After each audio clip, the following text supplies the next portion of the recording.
Hi all, அஸ்ஸலாமு அலைக்கும். Welcome back to rishaaskitchen. இன்றைக்கி நம்ம ரொம்ப ட்ரெண்டிங்கில் இருக்கக்கூடிய புல்மி அப் கேக் எப்படி பண்ணுறதுன்னு தான் பார்க்க போகிறோம். இந்த கேக் இப்போ இன்ஸ்டாகிராம், யூடியூப் எல்லாத்துலேயுமே ரொம்ப ட்ரெண்டிங்கில் போய்கிட்டு இருக்கு. நம்மளோட வீட்டில் இருக்கிற இன்க்ரீடியன்ஸை வச்சு இந்த கேக்கை எப்படி ஈஸியாக பண்ணலான்னு பார்க்கலாம்.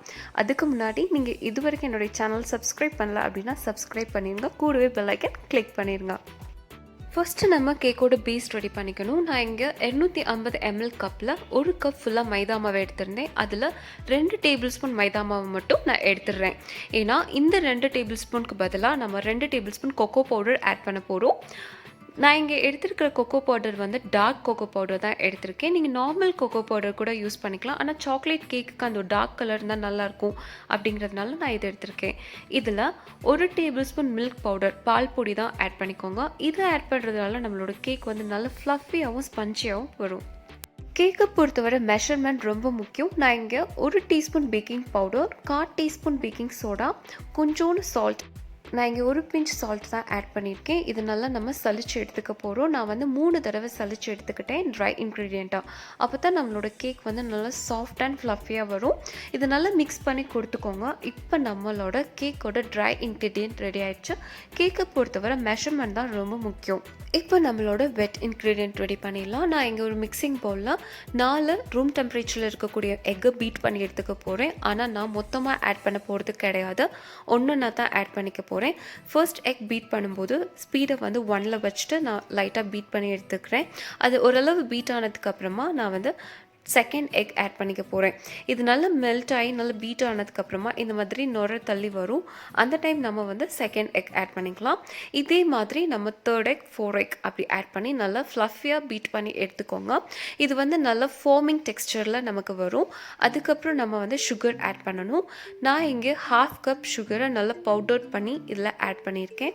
சுகர் ஆட் பண்ணும்போது மொத்தமாக ஆட் பண்ணாமல் இந்த மாதிரி ஸ்பேச்சுலால் கொஞ்சமாக ஆட் பண்ணி நல்லா பீட் பண்ணிக்கோங்க. நல்லா ஒரு டெக்ஸ்டரில் வரும்போது நம்ம 1 டீஸ்பூன் சாக்லேட் எசன்ஸ் ஆட் பண்ணிக்கலாம். நீங்கள் வேணும்னா வெனிலா எசன்ஸ் கூட சேர்த்துக்கலாம். இப்போ நீங்கள் பார்த்தீங்கன்னா நம்மளோட பேட்டர் நல்ல க்ரீமி டெக்ஸ்டரில் இருக்குது. இப்போ நான் இதில் 1/4 கப் ஆயில், அதாவது ரீஃபைண்ட் ஆயில் தான் ஆட் பண்ணியிருக்கேன். இப்போ ஸ்பீடை 1ல் வச்சுட்டேன். ஃபஸ்ட்டு நம்ம ஹை ஸ்பீடில் பீட் பண்ணிகிட்டு இருந்தோம். இப்போது ஸ்பீடை 1ல் வச்சுருக்கேன். இப்போ 1/2 கப் லூக்வார்ம் மில்க் ஆட் பண்ணி நல்லா பீட் பண்ணி எடுத்துக்கோங்க. நம்மளோட வெட் இன்க்ரீடியண்ட்டோட டெக்ஸ்டர் இந்த மாதிரி இருக்கணும். இப்போ இதில் நம்ம ட்ரை இன்க்ரீடியண்ட் இருக்குல்ல, அதை நம்ம ஆட் பண்ணிக்கலாம். நான் இங்கே ஃபஸ்ட்டு ஹாஃப் ஆட் பண்ணி லைட்டாக ஃபோல்டின் பண்ணி மட்டும்தான் கொடுக்குறேன். நம்ம பீட்டரோ எதுவும் யூஸ் பண்ண போகிறது கிடையாது. இந்த மாதிரி ஸ்பேச்சுலா வச்சு நீங்கள் லைட்டாக பீட் பண்ணி கொடுத்துக்கோங்க. அதுவும் ஒரே சைடில் பீட் பண்ணி கொடுத்துக்கோங்க.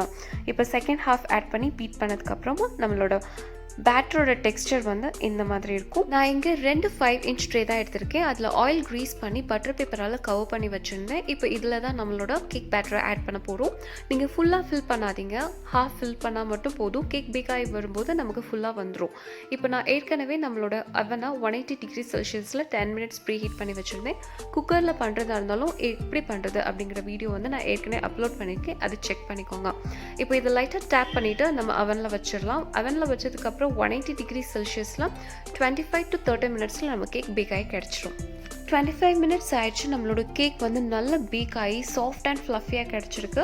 இதை நான் ட்ரேலேருந்து அன்மோல்ட் பண்ணிட்டேன். அப்புறம் சூடு ஆடுறதுக்காக ஸ்டீல் ரேக்கில் இந்த மாதிரி வச்சுட்டேன். இப்போ நீங்கள் பார்த்தீங்கனாலே தெரியும் நம்மளோட கேக் செம்ம சாஃப்டாகவும் ஃப்ளஃபியாகவும் இருக்குது. இப்போ நம்ம சாக்லேட் சாஸ் ரெடி பண்ணிக்கலாம். நான் இங்கே ஒரு மிக்ஸி ஜாரில் 1/2 கப் சுகர், நார்மல் ஜீனி தான் எடுத்திருக்கேன். அது கூட 1/2 கப் சலிச்ச கொக்கோ பவுடர், அதாவது நல்லா ஸ்ட்ரெயின் பண்ணி எடுத்துக்கிட்டு கொக்கோ பவுடர் ஆட் பண்ணிக்கோங்க. அது கூடயே ரூம் டெம்பரேச்சரில் இருக்கிற 1/2 கப் பால் சேர்த்துக்கலாம்.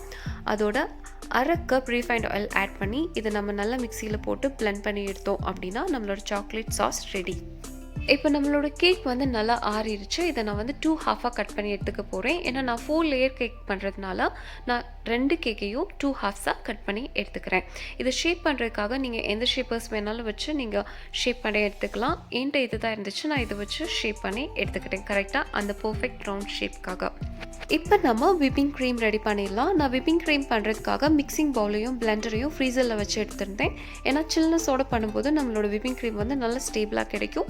இதில் ஒரு கப், அதாவது 250 ml கப்பில் ஒரு கப் விப்பிங் க்ரீம் நான் வந்து ஆட் பண்ணிக்கிறேன். விப்பிங் க்ரீம் பீட் பண்ணும்போது மட்டும் ஃபஸ்ட்டே நீங்கள் ஹை ஸ்பீடில் போட்டு பீட் பண்ணிக்கோங்க. 10 to 15 minutes கண்டினியூவாக பீட் பண்ணிங்க அப்படின்னா நல்லா ஸ்டிஃப் அண்ட் ஸ்டேபிளான விப்பிங் க்ரீம் உங்களுக்கு கிடைக்கும்.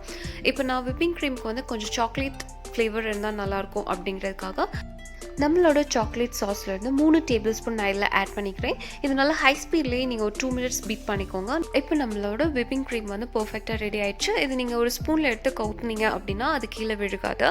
இப்போ நான் ஒரு பிளேட் எடுத்துக்கிறேன். டர்னிங் டேபிளில் தான் அந்த பிளேட்டை வச்சுருக்கேன். அதில் லைட்டாக நம்மளோட விப்பிங் க்ரீமை நான் வந்து ப்ரஷ் பண்ணி கொடுத்துக்கிறேன், அதுவும் சென்டரில். இப்போ நம்ம அதில் 4 லேயர் கேக் தான் பண்ண போகிறோம். நான் இங்கே ஃபர்ஸ்ட் லேயராக வைக்கிறது வந்து நம்மளோட மேலே இருந்த லேயர் தான், அதாவது ஃபர்ஸ்ட் நம்ம கட் பண்ணோம்ல அந்த லேயர் தான் நான் இதில் வச்சுருக்கேன். இதில் நான் வந்து 2 ஸ்கூப் விப்பிங் க்ரீம் ஆட் பண்ணி இந்த மாதிரி ஸ்பேச்சுலால் ஸ்ப்ரெட் பண்ணி கொடுத்துக்கிறேன். உங்களுக்கு க்ரீம் கொஞ்சம் ரொம்ப பிடிக்கும் அப்படின்னா நீங்கள் எக்ஸஸ் க்ரீம் கூட ஆட் பண்ணிக்கலாம். இதுக்கு மேலே நான் க்ரன்ச்சினஸ்க்காக சாக்கோ சிப்ஸ் ஆட் பண்ணிக்கிறேன். சாக்கோ சிப்ஸ் வந்து நான் இங்கே ஒரு டீஸ்பூன் தான் நான் இதில் ஸ்ப்ரெட் பண்ணி கொடுத்துருக்கேன். இப்போ நம்மளோட செகண்ட் கேக்கோட ஃபர்ஸ்ட் லேயர் இருக்குல்ல, அதை ஆட் பண்ணதுக்கப்புறமா 3 ஸ்கூப் விப்பிங் க்ரீம் ஆட் பண்ணி இந்த மாதிரி ஸ்பேச்சுலா வச்சு ஸ்ப்ரெட் பண்ணி கொடுத்துக்கோங்க. இதுக்கு மேலே நான் வந்து அதே மாதிரி சாக்கோ சிப்ஸ் தான் க்ரன்ச்சினஸ்க்காக ஆட் பண்ணிக்கிறேன். இதே மாதிரி நம்ம வந்து 3rd லேயர் 4 லேயரையும் லேயரிங் பண்ணி எடுத்துக்கிறோம். 4 லேயர் பண்ணதுக்கப்புறமா நம்ம வந்து அக்ரிலிக் ஷீட் இருக்குல்ல, அதை வச்சு இந்த மாதிரி கவர் பண்ணி கொடுத்துக்கோங்க. இப்போது எக்ஸ்ட்ரா வந்து விப்பிங் க்ரீமை நான் ஒரு பைப்பிங் பேக்கில் போட்டு அதை இந்த மாதிரி டாப்பிங்காக யூஸ் பண்ணிக்கிறேன். இந்த லேயர் வந்து நல்லா திக்காக இருக்கணும். அப்போ தான் நம்மளோட புல்மி அப் கேக் வந்து செம பர்ஃபெக்டாக வரும். இப்போ நான் எல்லா இடத்துக்குமே ஈக்குவலாக விப்பிங் க்ரீமை வந்து ஸ்ப்ரெட் பண்ணி கொடுத்துக்கிறேன். இது நீங்கள் வேணும்னா ஃப்ரிட்ஜில் வந்து ஒரு 10 minutes ரெஃப்ரிஜரேட் பண்ணி எடுத்துக்கலாம். இப்போ ஒரு 15 minutes நான் வந்து அதை ஃப்ரிட்ஜில் வச்சு எடுத்துட்டேன். நம்மளோட விப்பிங் க்ரீம் அண்ட் கேக் எல்லாமே நல்லா செட் ஆகிருக்கு. இதில் நம்ம செஞ்சு வச்சுருந்த சாக்லேட் சாஸு அப்படி ஃபுல்லாக இதில் ஆட் பண்ணிக்கலாம். திக் லேயராக ஆட் பண்ணிக்கோங்க. இதில் நீங்கள் ரொம்ப ஆட் பண்ண வேணாம், கொஞ்சம் ஆட் பண்ணால் தான் செம்மையாக இருக்கும். இதில் நான் வந்து கொஞ்சம் சாக்கோ சிப்ஸும் கொஞ்சம் ஸ்ப்ரிங்கிள்ஸும் ஆட் பண்ணியிருக்கேன். குழந்தைங்களுக்கு பிடிக்கும் அப்படிங்கிறதுக்காக ஜெம்ஸை வந்து ஒரு 6 to 8 ஜெம்ஸ் மட்டும் நான் அதில் ஆட் பண்ணியிருக்கேன். இப்போ நம்மளோட புல்மி அப் கேக் ரெடி ஆயிடுச்சு. நீங்கள் பார்த்தாலே தெரியும் அது பர்ஃபெக்டாக ரெடி ஆகிருக்கு, நல்லா செட் ஆகிருக்கு நம்மளோட லேயர்ஸ். இப்போ நான் அதை புல் பண்ண போகிறேன். நீங்களே பாருங்கள் அது எவ்வளோ அழகாக பர்ஃபெக்டாக வந்திருக்குன்னு. இப்போ நம்மளோட சாக்லேட் சாஸ் வந்து பர்ஃபெக்டாக கரெக்ட் கன்சிஸ்டன்சியில் ஃப்ளோ ஆச்சு. ரொம்ப லூசனப்பாகவும் ஆகலை, ரொம்ப திக்காகவும் இல்லை, கரெக்ட் கன்சிஸ்டன்சியில் இருந்துச்சு. இதில் நம்ம சாக்லேட் கனாஷ் எதுவுமே நம்ம யூஸ் பண்ணவே இல்லை. நம்மளோட சாக்லேட் சாசேஜ் தான் நம்ம யூஸ் பண்ணோம். கிளேஷியஸாகவும் இருந்துச்சு. அதோட டேஸ்ட்டு சான்ஸே இல்லைங்க, செம்மையாக இருந்துச்சு. இந்த வீடியோ உங்களுக்கு பிடிச்சிருந்துச்சு அப்படின்னா லைக் பண்ணுங்கள், கமெண்ட் பண்ணுங்கள், ஷேர் பண்ணுங்கள். கூடவே என்னோட சேனலை சப்ஸ்கிரைப் பண்ண மறந்துடாதீங்க. அப்போ தான் உங்களுக்கு இதே மாதிரி நிறைய வீடியோ அப்டேட்ஸ் கிடைக்கும். தேங்க்ஸ் ஃபார் வாட்சிங்.